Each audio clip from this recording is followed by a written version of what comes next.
¿Qué tal, chicos? El día de hoy vamos a platicar sobre la formulación de preguntas clínicamente relevantes en el contexto del bloque de curso de medicina basada en evidencia. Eh, Vamos a platicar un poco sobre por qué es importante formular preguntas que tengan relevancia clínica y las diferentes formas en que nosotros podemos abordar estas preguntas. Todo esto con el objetivo último de platicar de una estructura básica que es la metodología PICOT, que como tal va a ser una de las formas en que el esquema de medicina basada en evidencias va a proponer optimizar la búsqueda de evidencias y facilitar la formulación de problemas clínicos que sean susceptibles de ser abordados desde la perspectiva de la medicina basada en evidencias. Y como todo, vamos a platicar también cuáles son las posibles limitaciones de esta metodología. Los objetivos de la clase es que tomemos problemas clínicos y los convirtamos en preguntas estructuradas que nos permitan después utilizar fuentes de información para obtener evidencia de alto impacto. Y finalmente, que todo esto devenga en aplicar metodología de evaluación crítica para diferentes publicaciones. Por lo tanto, esta clase va a tener también dos clases complemento, en la cual vamos a hablar en una sobre búsqueda de información y en otra vamos a hablar un poco más sobre cómo hacer la lectura crítica de un artículo científico. Vamos a empezar platicando de un caso clínico. Se trata de un hombre de 48 años de edad que nació y vive en la Ciudad de México. En su profesión, él actualmente es conductor de Uber y al interrogar antecedentes de los familiares, se refiere que su padre fallece a los 60 años por un infarto agudo del miocardio y desconoce si tenía alguna otra comorbilidad. Su madre actualmente está viva, tiene 74 años de edad y un diagnóstico de hipertensión desde hace más de 30 años. En cuanto a los antecedentes personales no patológicos, se dice que la persona vive en un departamento con su esposa y sus hijos adolescentes. Sin embargo, come frecuentemente en la calle y realiza muy poca actividad física.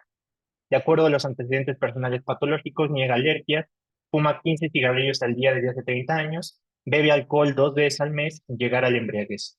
En su padecimiento actual, el paciente acude a consulta por sentirse mareado, además de que presenta cefalea diaria desde hace 2 semanas. Menciona que a veces tiene acúfenos y refiere sensación de vértigo. Entonces, cuando nosotros consideramos el caso clínico de este paciente, pues de relevancia es precisamente que siente esta sensación de mareo, además de presentar cefalea todos los días desde hace 2 semanas y que se acompaña de acúfenos y una sensación de vértigo, que es la sensación de movimiento circular, ya sea del objeto, los objetos alrededor o de uno propio. Es una sensación de movimiento. Eh, Podríamos hacer varios diagnósticos diferenciales de inmediato debido a los acúfenos y debido a la cefalea y el mareo, pues hipertensión descontrolada debe de ser una de las primeras observaciones clínicas que llegas en diagnóstico diferencial, aunque el vértigo y el mareo también podrían indicar la presencia de un vértigo postural paroxístico benigno debido a que no se asocia con otros síntomas acompañantes. También se puede tratar de una cefalea tensional, mencionan varios factores que pudieran estar contribuyendo en esto. No hace mucho ejercicio, come frecuentemente en la calle, pasa la mayor parte del tiempo sentado, trabajando en una actividad que requiere mucha atención y que puede generar también mucho estrés. Puede también tener un trastorno de ansiedad generalizada o incluso presentar datos de migraña, aunque no presenta un cuadro clínico que sea tan compatible con migraña como tal. Eh, Sabemos que existe una posibilidad de que este paciente tenga un diagnóstico específico de hipertensión, pero hay otras cosas que hay que tener en cuenta, ¿no? Para poder llegar a un diagnóstico muy específico. Basado en la connotación que nosotros tenemos de nuestro paciente, muy probablemente el diagnóstico más importante sea precisamente el de hipertensión descontrolada. Esto mucho más marcado, sobre todo por la presencia de acúfenos, la presencia de cefalea. Sin embargo, quizá lo que disminuye un poco la probabilidad sea esta sensación de vértigo. Entonces, siempre existe una incertidumbre cuando nosotros formulamos cuáles son los posibles diagnósticos que puedan tener nuestros pacientes. Entonces, cuando nos encontramos en un escenario clínico de estas características, tenemos una idea de qué podría ser, pero tenemos también algunas otras posibilidades que pueden estar teniendo ahí, pues tenemos que contrastar lo que sabemos del paciente con lo que pudiéramos no saber, ¿no? Y entonces aquí es muy importante aprender a identificar lo que no sabemos, ¿sale? Entonces, hay varias formas en que podemos abordar esta incertidumbre o estas dudas. Por un lado, podemos tener lo que sabemos y describirlo, ¿no? Sabemos que el paciente tiene acúfenos, sabemos que el paciente tiene factores de riesgo cardiovascular, como que no hace ejercicio, como que fuma, como que probablemente vive en un trabajo que tenga un nivel de estrés muy alto. Entonces tenemos un fenómeno que se llama resonancia cognitiva. Esto es lo que sabemos, pero hay elementos que no sabemos, y no solamente lo que corresponde al caso clínico en específico, sino por qué tiene vértigo el paciente, o si será vértigo la forma en que nosotros lo estamos analizando. Cuando algo sabemos que no lo sabemos, a eso le llamamos una disonancia cognitiva. Entonces, está bien saber lo que sabemos y saber lo que no sabemos, porque lo podemos investigar. ¿Dónde es donde encontramos el problema? Cuando ignoramos lo que no sabemos, ¿no? O ignoramos nuestra ignorancia. Este es el peor escenario. Generalmente esto es lo que nos lleva a tomar malas decisiones. Si nosotros identificamos cosas que no sabemos, en el caso específico, del caso clínico que vimos, por ejemplo, pues podemos hacer las preguntas específicas, ¿no? Sin embargo, si no lo sabemos, pues no vamos a poder abordarlo. Y entonces, ¿qué hacemos para poder identificar lo que no sabemos? En medicina a veces es mal visto no saber la respuesta, ¿no? No hay premios por aceptar lo que no sabemos. Y generalmente tiende a haber lo opuesto, tiende a haber hasta un castigo, ¿no? Entonces, esconder lo que no sabemos quizá nos pudo servir en algún momento, ¿no? Pero cuando estamos ya en la práctica clínica puede ser maladaptativo y nos puede llevar no solamente a tomar malas decisiones, sino a causarle un daño al paciente.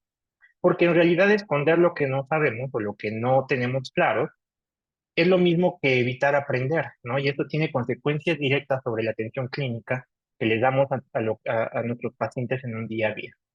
Entonces, reconocer lo que no se sabe es una de las cosas más difíciles que podemos hacer, no solo en medicina, sino en cualquier profesión. Pero yo los quiero invitar a ustedes a considerar que es mucho más benéfico saber preguntar lo que no se sabe. Entonces, no está mal no saber cosas, va a ser parte de su formación profesional, de su formación clínica, es algo que no se puede evitar, porque siempre habrá información que no tengamos clara, siempre habrá detalles que no conozcamos, ¿no? Pero es importante reconocer lo que no sabemos y preguntarlo, porque en eso va a derivar que podamos tener una respuesta exitosa. Entonces, es más útil saber preguntar lo que no sabemos que saberlo absolutamente todo, ¿no? Porque de entrada es un escenario muy poco factible.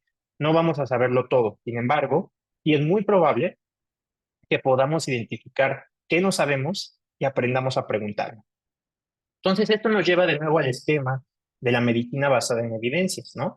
Donde tenemos la experiencia clínica, por ejemplo, esa integración cognitiva que hicimos con reconocimiento de patrones, donde pudimos decir, este paciente probablemente tiene hipertensión, ¿no? Esto por los acúfenos, esto por la cefalea, esto por los factores de riesgo que tiene, pero ahora sería importante identificar lo que no sabemos y con ello poder generar preguntas que nos lleven a formular una búsqueda que optimice la identificación de la mejor evidencia, ¿no?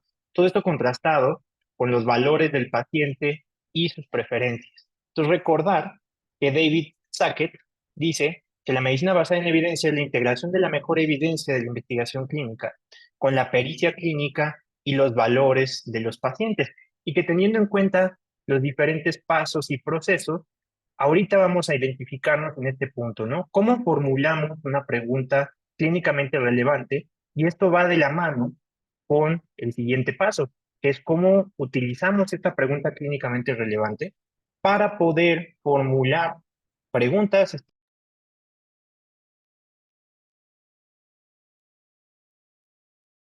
Perdón, un pequeño problema técnico de nuevo. ¿Por qué es importante aprender a preguntar?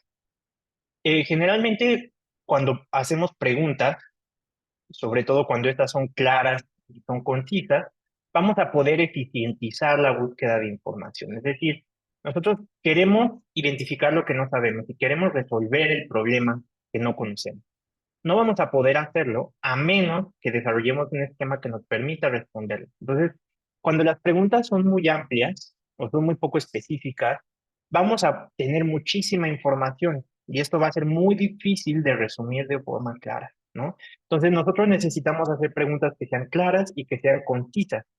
¿Qué tan bueno va a ser el esquema de la medicina basada en evidencia? Va a depender de qué tan capaces seamos de trasladar un problema clínico en una pregunta que sea factible de ser resuelta. Entonces, no solo se trata de tener la pericia clínica y la humildad académica y cognitiva de reconocer lo que no sabemos, sino que tenemos que saber cómo preguntarlo para que podamos responderlo. De ahí la importancia de generar preguntas que tengan relevancia en nuestra práctica clínica diaria, ¿vale? Entonces, ¿qué pasa si buscamos sin saber cómo buscar? Lo más frecuente es que nos vayamos a Google, pongamos arterial hypertension y vean, aquí sale 1.050 millones de resultados que pudiéramos consultar, ¿no? Google incluso ya tiene opciones en las que nos ofrece algunos filtros, por ejemplo, New England Journal of Medicine, que es el que genera aquí, o Journal, o para ayudarnos a filtrar un poco, ¿no? Y esto lo hace un poco con la inteligencia artificial. Pero si nos vamos a PubMed, que es un buscador un poco más específico de evidencia científica en biomedicina, aún así nos encontramos con que solamente en 2023 hay 18.336 artículos de hipertensión arterial y en total hay 600.661 resultados. Entonces, buscar sin saber cómo buscar hace que pierdas mucho el tiempo, porque vas a tener que ir y revisar cada uno de los resultados que obtengas en cada uno de estos buscadores y vas a tener que sacar alguna conclusión que pudiera o no ser relevante para el caso específico que tú buscas, ¿no? Entonces, les pongo esta frase que me parece muy relevante para lo que estamos platicando, que a veces las preguntas son más importantes que las respuestas. Y aquí lo que dice esta frase es, son las preguntas que hacemos, el viaje que nos toma para llegar hasta ahí, que es lo que es más importante que la pregunta real. Entonces es mucho más importante generar buenas preguntas que tener la respuesta. A veces generar una buena pregunta no necesariamente te lleva de inmediato a la respuesta, pero te puede ayudar a generar un esquema para buscar la respuesta. Y esto puede ser mucho más importante en diferentes contextos. Ahora, ¿por qué es tan importante hacer la pregunta correcta? Pues bueno, de entrada generalmente se publican cerca de 5.000 artículos científicos por mes, esto en todos los temas, desde luego. Sin embargo, cuando juntamos todos los que publican en un año pueden ser hasta 6 millones. No hay forma de que un médico tenga la capacidad de hacer una búsqueda que cubra de manera completa toda la información. Además, las bibliotecas digitales tienen todavía muchísimos más artículos que pudieran estarse publicando de otras fuentes que no estén consideradas. Y ojalá dijéramos, bueno, voy, me siento y tengo la capacidad de leer toda esta información que está generando, pero de ella solo 10 al 15% tiene algún valor desde el punto de vista científico. Entonces, mucho del tiempo que nos tomaría ejecutar de manera correcta la medicina basada en evidencia se puede perder en este mar de información. Entonces, aquí viene esta frase de Einstein que dice, si tuviera una hora para resolver un problema y mi vida dependiera de la solución, pasaría los primeros 55 minutos determinando la pregunta adecuada que hacer, debido a que una vez que conozca la pregunta adecuada, podría resolver el problema en menos de 5 minutos. Entonces, y esto no es algo que ustedes vayan a poder volverse expertos después de esta clase, ni después de un curso de medicina basada en evidencia. Esto es un proceso de aprendizaje que se va refinando, que incluso cuando uno es investigador, sigue todavía teniendo dificultades a veces para establecer una pregunta clara y concisa, susceptible de ser resuelta. A veces pueden parecer preguntas muy pequeñas, pero una pregunta muy pequeña da una respuesta muy específica. Una pregunta muy amplia da respuestas muy amplias que a veces no son nada específicas, ¿no? Existen preguntas que pueden ser de fondo y preguntas que pueden ser de primer plano. Una pregunta de fondo es una pregunta general. Puede ser sobre una enfermedad, prueba o tratamiento. Por ejemplo, algo de fondo o muy general, ¿qué es la hipertensión arterial? ¿No? Híjole, se puede escribir un libro al respecto, ¿no? Es muy poco específica. Nos puede preguntar, bueno, ¿qué es la hipertensión arterial desde el punto de vista clínico, desde el punto de vista epidemiológico, desde el punto de vista fisiopatológico? Muchas cosas pueden irse entretejiendo con eso. Podemos preguntar cómo funcionan los IECAS. Bueno, eso también es una pregunta de fondo, ¿sale? No tenemos necesariamente algo específico que nos permita resolverlo. ¿Cuáles son las complicaciones de la hipertensión? Lo mismo, ¿no? Son preguntas de fondo. Lo que queremos nosotros abordar en la medicina basada en evidencias Son las preguntas de primer plano. Estas son preguntas que son específicas y apoyan a la toma de decisiones o acciones clínicas. Debido a que queremos preguntar para tomar acciones, necesitamos una metodología que nos ayude a resolverla de forma más específica. Entonces, en la medicina basada en evidencia y en específico para este curso, vamos a hablar de una metodología que se llama PICOT. Ahorita vamos a especificar qué es.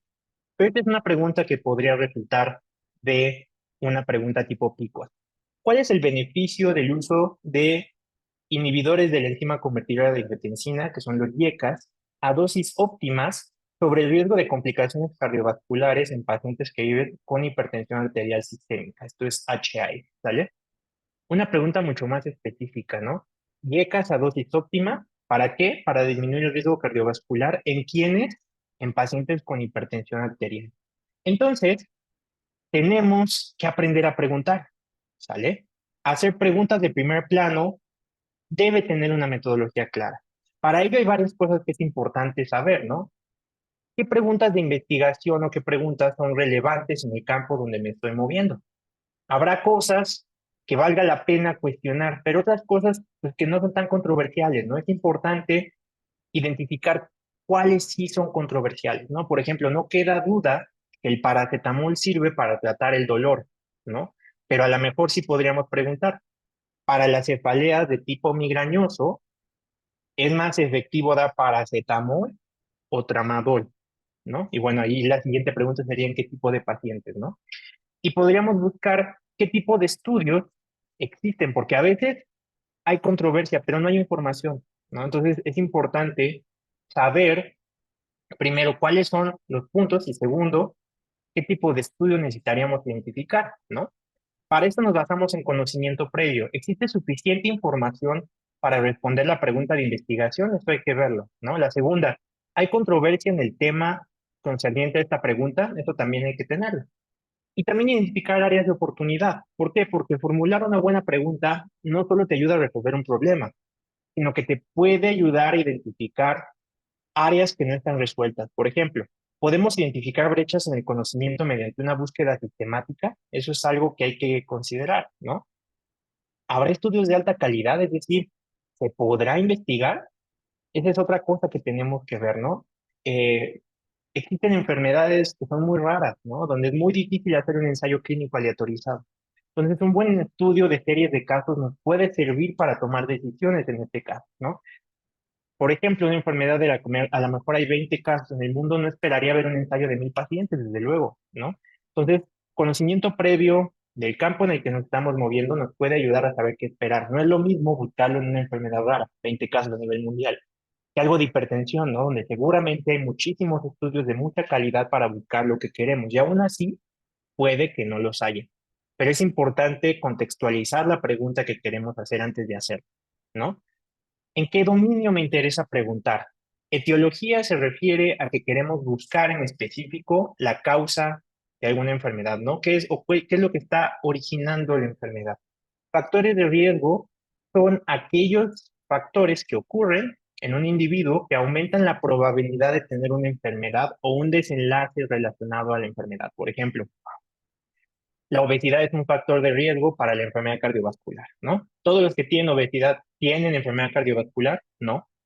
Pero tener obesidad aumenta el riesgo, es decir, es más probable que un paciente con obesidad desarrolle enfermedad cardiovascular que alguien que no tiene obesidad, ¿no? Entonces, un factor de riesgo es eso, algo que te aumente el riesgo sin que sea una causa suficiente. Y luego vamos a platicar un poquito, cuando hablemos de causalidad, más sobre los factores de riesgo, ¿no? Manifestaciones clínicas en específico, a lo mejor, ¿qué tan frecuente es la anosmia en los pacientes con COVID, ¿no? Esa podría ser una pregunta en el dominio de una manifestación clínica. Del diagnóstico diferencial, ¿qué tan frecuente es que se presente el vértigo, una manifestación clínica, como un síntoma cardinal en los pacientes con hipertensión arterial sistémica comparado con vértigo postural paroxístico benigno, ¿no?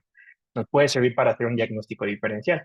¿Qué tan útil es medir la presión arterial para diagnosticar vértigo postural paroxístico benigno? Esto es una prueba diagnóstica, ¿no? ¿Qué pronóstico tiene un paciente con hipertensión arterial sistémica que presenta acúfeno? ¿no? Esta podría ser una pregunta para el mismo caso, pero enfocada en pronóstico. ¿Cuál sería el tratamiento óptimo que le daríamos a un paciente con hipertensión arterial descontrolada de 50 años de edad que no realiza actividad física? ¿Qué medidas de prevención podemos ofrecerle a un paciente con hipertensión arterial diagnosticada que no tiene tratamiento farmacológico? ¿No? Por ejemplo, muy seguramente encontraríamos dejar de fumar, ¿no? Si nosotros nos metemos a buscar aquí. En un paciente que realiza un trabajo predominantemente sedentario y que tiene factores de riesgo cardiovasculares, ¿cómo podemos mejorar su calidad de vida una vez iniciando el tratamiento de hipertensión?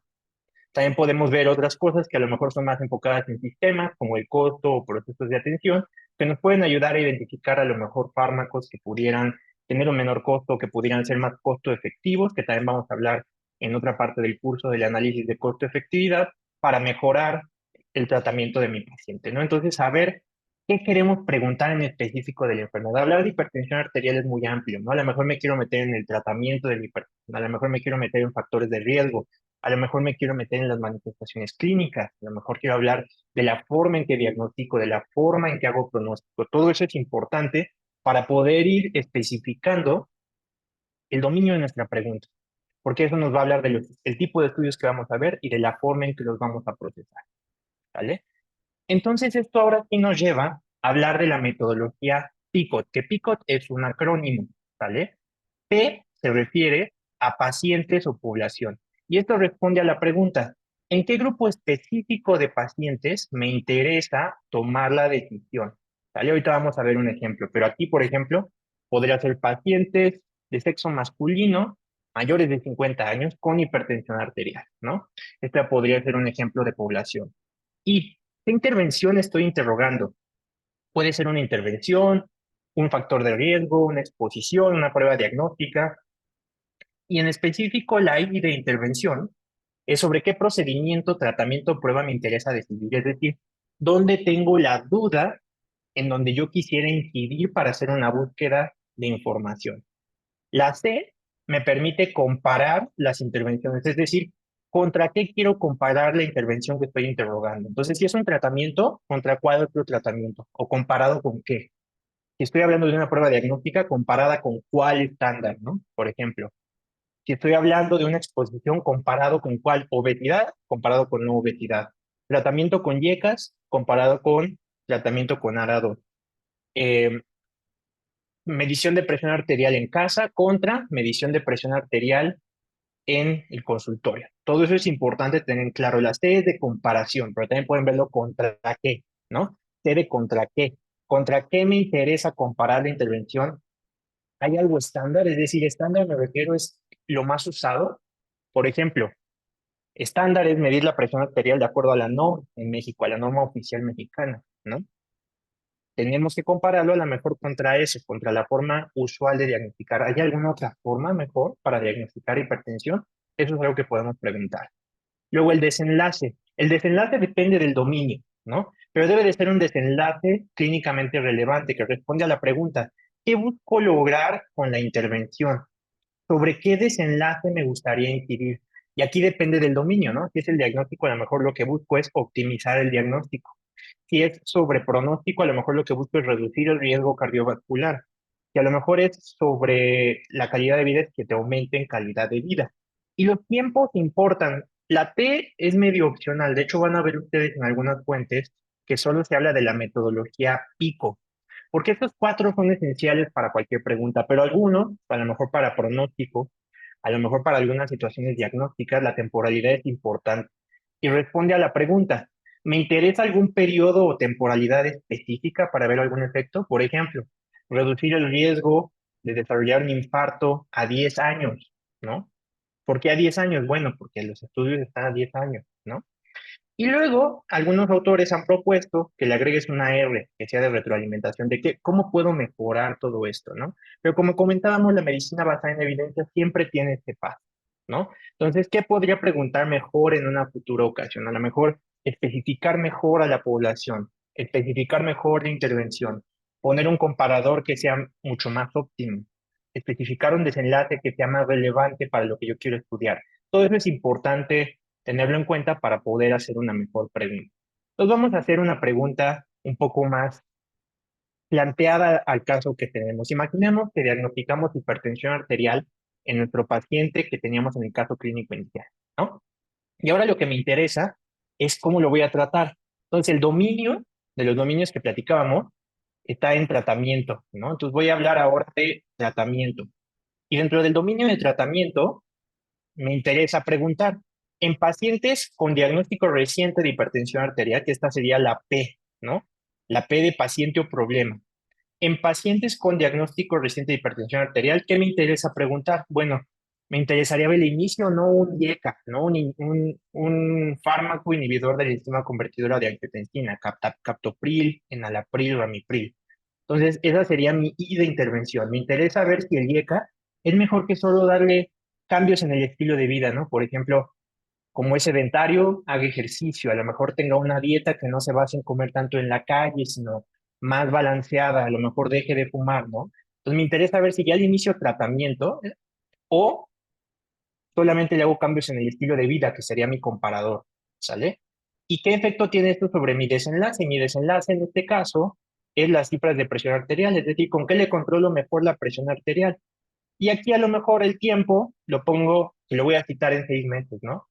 Entonces me interesaría ver si en este paciente le inicio un YECA o hago cambios en el estilo de vida. Entonces, utilizando la metodología PICO, donde yo ya puse los diferentes dominios, aquí yo les puse en los colores, ¿cómo lo pondría en una pregunta?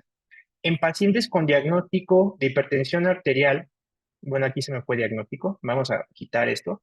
Entonces, en pacientes con hipertensión arterial de reciente diagnóstico, ¿qué beneficio tiene el uso de IECAS a dosis óptimas comparado con cambios en el estilo de vida en las cifras de tensión arterial a 6 meses? Es una pregunta muy específica, ¿no? Entonces voy a buscar un estudio que compare el uso de IECAS a dosis óptima contra cambios en el estilo de vida sobre las cifras de tensión arterial. Y bueno, no lo encuentro a 6 meses, a la temporalidad en que yo la identifique, ¿no? Pero 6 meses porque yo lo voy a citar en 6 meses, ¿no? A veces esta parte de la temporalidad es algo que podemos flexibilizar, pero entonces ya tendríamos algo más específico.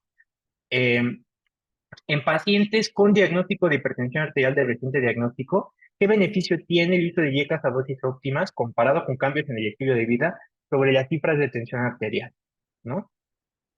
Y esto mismo lo podemos cambiar para diferentes dominios clínicos. Por ejemplo, para tratamiento. En pacientes con hipertensión arterial, el tratamiento, déjeme cambiar de señalador nada más para ver dónde estoy. El tratamiento con beta bloqueador comparado con diurético es mejor para el riesgo de mortalidad cardiovascular a 5 años. Entonces ya es muy específico, ¿no? Tratar con beta bloqueador o tratar con diurético para reducir el riesgo de muerte a 5 años. Entonces puedo buscar estudios que se enfoquen en responder esta pregunta de forma específica, ¿no? Ahora vámonos al dominio de factores de riesgo. Esto es un tratamiento, ¿no? Factores de riesgo. En pacientes con hipertensión arterial, el tabaquismo comparado con los no fumadores tiene mayor riesgo de complicaciones cardiovasculares, llámese enfermedad vascular cerebral o infarto agudo al miocardio, en los primeros 5 años de diagnóstico. Entonces podría buscar estudios que comparen fumadores con no fumadores sobre el riesgo de complicaciones cardiovasculares, ¿no? Sobre todo en los primeros 5 años. Y entonces vamos a ver en la siguiente clase cómo puedo tomar estos dominios PICOT y convertirlos en criterios de búsqueda, para que a partir de ahí pueda formular una pregunta que sea susceptible de ser resuelta, ¿sale? En el dominio de calidad de vida, en pacientes que viven con hipertensión arterial, el control óptimo de la presión arterial comparado con el control subóptimo, ¿cómo influye en la calidad de vida a un año medida por escalas psicométricas? Es algo muy específico, ¿no? ¿Voy a mejorar o no la calidad de vida de mi paciente si lo controlo? Esa es una pregunta muy válida, ¿no? Y entonces puedo empatizar si vale o no la pena hacer un control para mejorar su calidad de vida, porque a lo mejor me lo preguntó el paciente, porque a lo mejor me interesa a mí en específico para este caso clínico que yo estoy formulando. En el dominio de la prevención, en pacientes que viven con hipertensión arterial sin antecedentes heredofamiliares de eventos cardiovasculares, el ejercicio durante al menos 30 minutos al día con un cambio de dieta comparado con el estilo de vida sedentario, ¿qué efecto tiene sobre el riesgo cardiovascular en un año? ¿No? Entonces, ahí yo puedo saber cómo dar una recomendación. Digo, muchas de estas cosas a lo mejor ya las sabemos, ¿no? Entonces, si entramos en lo que les decía de qué es lo que existe controversia, en muchos de estos no existe controversia, ¿no? Pero es simplemente para que vean ustedes la forma en que se puede formular una pregunta en un dominio. Es mucho más sencillo porque a lo mejor ya lo sabemos, ¿no? Pero ¿qué pasa si cambiamos esto por esclerosis múltiple, ¿no? Sabemos si para el esclerosis múltiple funciona igual y si no, ¿cómo lo podemos preguntar, ¿no? Otro para diagnóstico. En pacientes con hipertensión de bata blanca, tomar la presión arterial en el consultorio comparado con monitorear la presión arterial en casa, ¿qué efecto tiene para diagnosticar hipertensión arterial? Y pues bueno, aquí no hay una temporalidad específica, ¿no? En diagnóstico rara vez lo hay, a menos que sea, por ejemplo, una enfermedad infecciosa. Por ejemplo, comparar pruebas rápidas de COVID con una prueba de PCR en tiempo real en los primeros 5 días tras el inicio de síntomas, ¿no? Entonces ahí la temporalidad se importa. Entonces, la temporalidad es relevante dependiendo de la enfermedad que yo quiera ver, ¿no?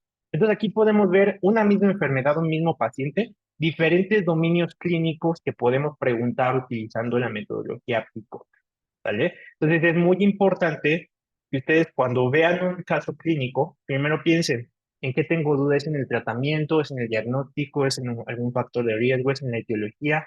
Y siempre que ustedes estén en rotaciones clínicas, pregúntense esto, ¿qué es lo que quiero preguntar? Y después usen la metodología PICOT para poder formular o identificar los elementos más importantes de su pregunta de investigación. Vamos a ver otro y ya no entra dentro del dominio clínico, dentro de los dominios de la hipertensión. Por ejemplo, tratamiento. Un paciente joven de 30 años diagnosticado con COVID leve y ahora está muy en moda el Paxlovid, ¿no? Que es nilmatrolvir con ritonavir. Entonces, en un paciente joven de 30 años diagnosticado con COVID leve, el uso de nilmatrolvir con ritonavir comparado con tratamiento sintomático, ¿qué efecto tiene sobre el riesgo de hospitalización a 30 días? Esto está muy específico a COVID, ¿no? Una pregunta muy relevante, actual. Si ustedes dicen, a este paciente joven, ¿le inicio o no le inicio Paxlovid, ¿no? Tiene COVID, tiene síntomas. ¿Qué puedo hacer para que no caiga en el hospital, ¿no? Factores de riesgo. En un paciente de 40 años con diabetes, tener obesidad abdominal comparado con no tenerla. Aquí, perdón, era sin diabetes. Una disculpa, me anoto para recordarlo y pasar la diapositiva corregida. En un paciente sin diabetes, la obesidad abdominal comparado con no tener obesidad abdominal, ¿qué riesgo tiene para desarrollar diabetes a 5 años, ¿no? Muy relevante. ¿Le pido o no le pido a mi paciente que no tiene otra cosa más que obesidad abdominal, bajar de peso? Eso es algo que es importante preguntar, ¿no? En un paciente de 50 años con cáncer de mama, hacer mastectomía radical comparada con monitoreo clínico, ¿qué efecto tiene en la calidad de vida? No estoy preguntando si es efectivo para disminuir el riesgo de desarrollar cáncer de mama, ¿no? O de recurrencia del cáncer de mama. Estoy preguntando sobre su calidad de vida. Es otra cosa que le puede importar a mi paciente. Recuerden que no solo se trata de la mejor evidencia, es la mejor evidencia junto con la preferencia del paciente. Entonces, a lo mejor yo hoy quiero proponer a mi paciente de 50 años con cáncer de mama en remisión que se haga una mastectomía radical. Y me dice, híjole, doctor, ¿no será mejor que simplemente me monitoreen? Es importante ver cómo influye en la calidad de vida de los pacientes, ¿no? En el dominio de la prevención, un paciente con diabetes mellitus menor de 40 años, en las guías generalmente solamente se les dice que los pacientes mayores de 40 se dé estatina para reducir los niveles de colesterol. Podría preguntar, en estos pacientes menores de 40 años que no están incluidos en las guías, usar estatinas comparado con solamente hacer cambios en el estilo de vida, ¿qué efecto tiene sobre el riesgo cardiovascular a 10 años? ¿No?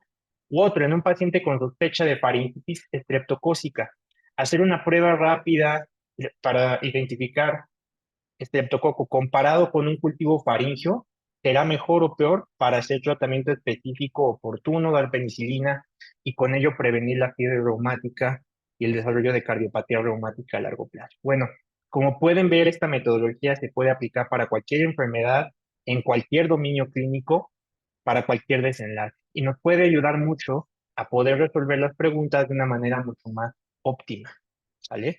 ¿Por qué sirve esta metodología? Bueno, primero, ahorra tiempo y recursos, eso es muy importante, ¿no? Sabemos que vivimos con recursos limitados hoy en día Estas cosas nos pueden influir en cómo llevamos a cabo nuestro quehacer clínico, pero también nos va a ser mucho más fácil resolver el problema porque hacemos una pregunta muy específica, donde la respuesta vamos o a identificarla o a decir no hay información para tomarla. Y entonces podemos usar una opinión de expertos, podemos usar un consenso clínico, diferentes cosas que pudieran llenar ese vacío que vamos a discutir en las próximas clases, ¿no? Otra cosa es que desarrollamos capacidad autocrítica, estamos cuestionando la decisión que vamos a tomar. No se trata de paralizarse ante la incertidumbre, ¿no? Por ejemplo, ¿le doy o no le doy el Nimatrelvir con ritonavir a mi paciente? Híjole, no. Si no hago medicina basada en evidencias, no lo puedo hacer. No. Puedo yo buscar la información, decirle a mi paciente, permítame unos minutos, salirme, hacer una búsqueda rápida y saber si puedo hacerlo o no. Pero mucho más fácil hacer una búsqueda dirigida con una pregunta formulada que hacer una búsqueda general que solamente abarca el problema de fondo, pero no a lo que yo quiero tratarlo de forma específica, ¿no? Y otra, que a lo mejor en este punto puedan no verle tanta relevancia, pero que puede tener mucha implicación para poder generar evidencia clínica de calidad, de generar ideas de investigación, ¿no? Decir que no hay evidencia es una conclusión. Entonces, a lo mejor se formulan una pregunta, hacen su búsqueda y resulta que no hay información. Bueno, eso es muy importante porque entonces quiere decir que es un área que no se ha atendido y que para poder atender la necesidad de estos pacientes necesito generar investigación al respecto, ¿no? Entonces también nos puede ayudar a buscar información que nos pueda servir para tomar decisiones. Entonces, es una muy buena metodología, nos puede ayudar a ahorrar tiempo, nos puede ayudar a formular preguntas y sobre todo, cognitivamente a saber qué es lo que nos interesa ver del problema clínico en específico, ¿no? Cuando ustedes estén rotando, pregúntense eso, ¿qué es lo que no me queda claro? Y en específico, ¿qué de eso es lo que quiero buscar? ¿No? Porque eso les va a ayudar a formular búsquedas mucho más eficientes, que les den resultados mucho más contundentes y que no solo eso, sino que hasta les pueda servir para abrir su curiosidad y decir, ¿y por qué no sabemos esto? A lo mejor hasta les gusta meterse en investigación. Ahora, como toda buena metodología tiene ventajas, pero también limitantes. No todas las preguntas clínicamente relevantes tienen respuestas sólidas y contundentes. A veces los estudios no son en la población que nos interesa, ¿no? Muchos de los estudios con estatinas, por ejemplo, que les comentaba aquí, son en mayores de 40 años, no en menores. Eso es un problema, ¿no? Es un área de oportunidad activa para investigación, pero es muy difícil a veces aplicarlo si yo tengo un paciente, le doy o no le doy. O a lo mejor la evidencia clínica que hay hasta hoy pues no tiene la calidad suficiente. Por eso, además de buscar la información, es importante saber evaluarla y vamos a tener una clase específica donde vamos a hablar de cómo evaluar la calidad de la información. Los contextos donde se lleva a cabo el estudio a veces no consideran la situación sociodemográfica de nuestra población, ¿no? Entonces, a lo mejor la evidencia sugiere que sí, dar inhibidores de PCSK9, PCSK9 es una proteína que sirve mucho para el reciclaje del receptor de LDL. Entonces, cuando tú inhibes a PCSK9, se elimina LDL o el receptor de LDL de la membrana del hepatocito y por lo tanto disminuyen los niveles de LDL, ¿no? Más bien aumenta la expresión del receptor de LDL con los inhibidores y con eso se logra recapturar más el LDL y baja la concentración sérica, ¿no? Pero son carísimos los inhibidores de PCSK9. Aunque bajan muy bien el colesterol y pueden ayudar a tratar a pacientes con alto riesgo cardiovascular, pues a lo mejor en nuestra población puede que no sea tan fácil implementarlos, ¿no? Entonces, los estudios no consideran eso, ahí debemos de considerar las características de nuestros pacientes y cómo aplicarlo para hacerlo de forma más eficiente, ¿no? La otra es que a veces encuentro el artículo que yo quiero, pero que creen cuesta, ¿no? Entonces, hay que hacer algunas cosas para poder buscar esa información, ¿no? Entonces, los recursos que es importante que tengan en cuenta, ustedes como alumnos de la UNAM tienen acceso a la biblioteca médica digital. Esto les va a brindar acceso y vamos a tener un ejercicio en clase para verlo, pero les va a brindar un acceso muy importante a un acervo hemerográfico muy amplio. Es importante que la usen, ¿no? Si no la han usado, vamos a tener un ejercicio para que vean cómo se empieza a usar. Pero muchos artículos que dicen cómo lo acceso, algunos capítulos del libro lo mismo. La biblioteca médica digital les puede ayudar a resolver estos problemas, ¿no? Eh, a veces no tenemos todas las respuestas, ¿no? Entonces aquí les pongo un par de caricaturas que hacen humor con respecto a esto, ¿no? Entonces dice, querido Isaac, ¿te gustó? Y dice, sí, no. o hasta este momento hay datos insuficientes para poder ofrecer una respuesta adecuada. Así pasa a veces, ¿no? No tenemos suficiente información para dar una respuesta y estaría padrísimo poder encontrar un artículo así. Creemos que esto resuelve todas las preguntas que quedan en este tema. No se necesita más información. Por solo una vez me gustaría ver un paper o un artículo que quisiera acabar así, ¿no? Pero eso no va a pasar. Siempre va a haber información, siempre va a haber cosas que no vamos a saber, no vamos a tener todas las respuestas, pero esta herramienta nos puede ayudar a que de lo que sí tenemos, lo identifiquemos más rápido y tengamos mayor probabilidad de poder aplicar un juicio clínico basado en evidencia en nuestro quehacer profesional. Les agradezco mucho, chicos. Cualquier cosa, quedo a sus órdenes y esperemos podamos abordar algunas de estas dudas que vayan surgiendo en clase. Muchas gracias y que tengan muy buen día.